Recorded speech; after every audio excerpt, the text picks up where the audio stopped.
महाराष्ट्रात ठाकरेंमुळेच काँग्रेस एकदा दोनदा नाही कायमच सांगू. महाराष्ट्राची निर्मिती ही काँग्रेसची सर्वात मोठी देणगी होय. महाराष्ट्रातील काँग्रेसवाले हे सांगू शकत नाही. काँग्रेसच्या नेत्यांना व्यासपीठावर घेऊन ठाकरेंना हेच सांगावे लागते. हा लाज आणणारा प्रकार आहे. 140 वर्षांचाच काय पण 500 वर्षांचा इतिहास झाला तरी काँग्रेसवाले सांगू शकणार नाही. शिवसेना ही भूमिपुत्रांसाठी ठाकरेंनी 1966 साली जन्माला घातली.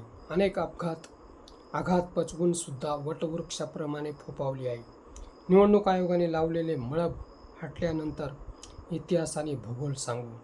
काँग्रेसवाले इतिहासाच्याच गप्पा झोडत आहेत, कारण त्यांना भूगोल माहीत नाही. सर्व सत्तापदांचा लाभ घेऊन आता झोकांड्या देत इतिहास नसलेल्यांच्या वळचणीला भूगोल शोधत आहेत. प्राचीन तर चीनसुद्धा आहे, मग त्यांचे गोडवे गायचे काय? ज्येष्ठांकडे थोडीफार दानता असावी लागते, काँग्रेसवाल्यांकडे ती नक्कीच नाही.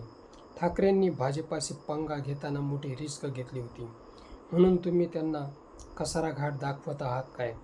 त्याचे परिणाम कॉकरोच जनता पार्टी नक्कीच तुम्हाला दाखवेल. मित्रो, हा व्हिडिओ कसा वाटला ते कमेंट बॉक्समध्ये सांगा व ॲक्शन मराठी चॅनलला सबस्क्राईब करा.